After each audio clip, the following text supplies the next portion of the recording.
Hello and welcome back to my channel. Let's talk about some of the different ways to make black buttercream frosting. Combining one or all of these methods with a good black gel coloring helps make black buttercream frosting easier and also taste great.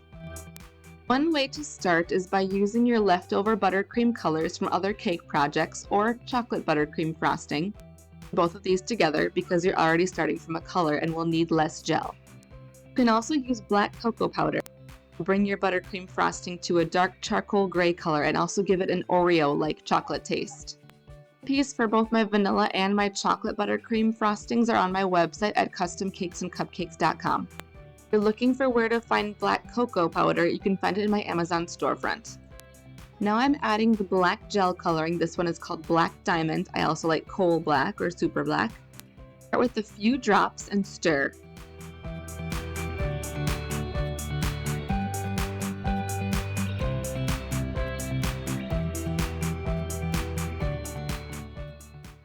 After that's mixed in, I'll add a couple of more drops and then stir it in. I'll pop this in my fridge and check on it the next day. The next day it was a very dark charcoal but not quite black yet. So I brought it to room temperature. I added a couple more drops of black, stirred, and then put it back in my fridge for the next night. The key is to really give the color time to deepen in the fridge. When I took it out the next day, it was perfectly black.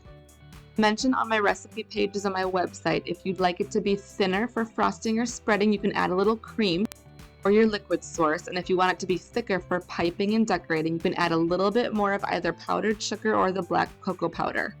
Thanks so much for watching.